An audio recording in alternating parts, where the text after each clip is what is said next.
About 2 months ago, foreign media was awash with reports of how Rwanda uses an intelligence tool to spy on unsuspecting individuals and to gather intelligence. The leaked list contained several prominent names, including that of the President of South Africa, Cyril Ramaphosa. My question to you, sir, is on the Israeli intelligence software Pegasus. Does the government of Rwanda use this intelligence tool? Well, first, the media is awash with so many things about Rwanda that are not true, that are not even correct. We've seen it. Rwanda, in the media, especially the Western media, is like, well, they love to hate Rwanda, let me put it that way. And it has a long history, it has all kinds of things. Or sometimes it is not just Rwanda, it is even personalized to the person you are talking to. So we are kind of used to that. We always try to engage and explain. Sometimes you're not even able to have the chance to explain, to give your viewpoint. It's other people's viewpoints that matter, not ours. But that's okay. Now, on the particular question, therefore, of the spying tool, again, it sort of, I'm really surprised, but again, used to it. It gained significance or prominence when the name of Rwanda is injected into the whole thing. Spying itself is as old as human beings. This tool or any other tool that is used out there, there are so many of them used by everybody in this world. But when Rwanda's name is mentioned, it is for a reason. And for me, the reason is that and even the names they picked that we could have used it against, the picking of those names was done deliberately. I think they want to cause a problem. You can see it already. Just a little bit of background with South Africa. There has been a problem for different reasons and from different sources. And Rwanda's relationship with South Africa was improving, was getting better. And so it did not please some people who had their own reasons, and therefore they had to jump on a certain opportunity that just developed on its own for other purposes again, and injected it in so that actually the warming of relations between the two countries does not continue or does not happen at all for some. But that's a long story. I won't go into that because it's not the question you asked me.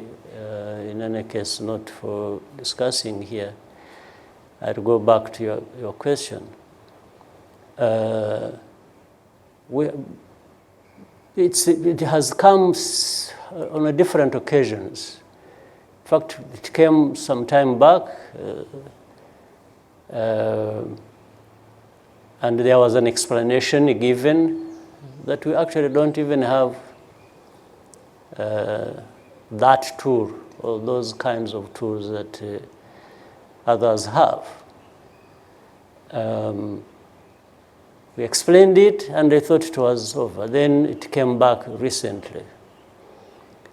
And we have again explained those responsible who deal with the security matters or cyber issues, or they have explained elaborately how we don't actually have that kind of tool. But like any other country in this world, Rwanda does collect intelligence. And there are so many ways of doing that. And the world knows, everybody knows, even those journalists know. In fact, the very journalists who make these accusations, or whoever is making accusation, probably get those informations which they distort or tell lies about by spying themselves. They actually do that. But we have told them we don't have this tool. There are two things separate. If they were to be asking me, oh, does Rwanda do spying? I mean, they know the answer. They don't even have to ask me.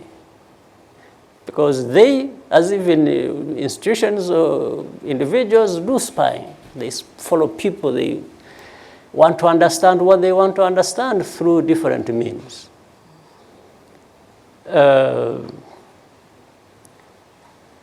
So we told them, so that is one. But if you're saying, do you spy with this tool? The answer is a big no. No, in the capital letters. And we have told them that. Our people have told them that. We even told them, we said, look,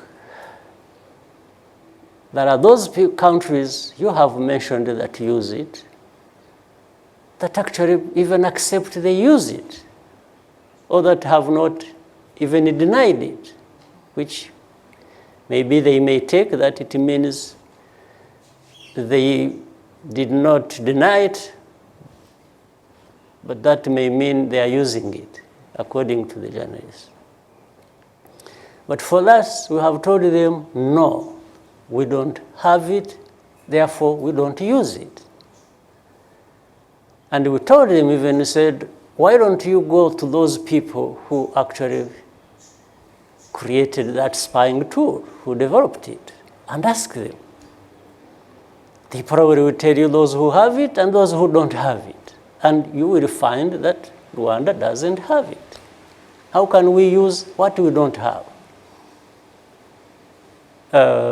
But of course, those, again, for the very reasons, they know what they are doing. For them, it's not about whether we have it or not. For them, it's to cause a damage to Rwanda.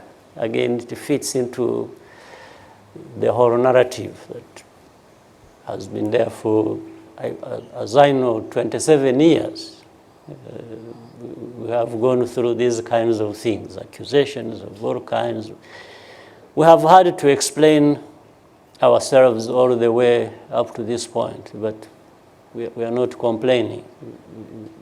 We always do what we think is right for ourselves and explain what wrongs and things that are not true about us. And then that's the way we live. So the answer is no.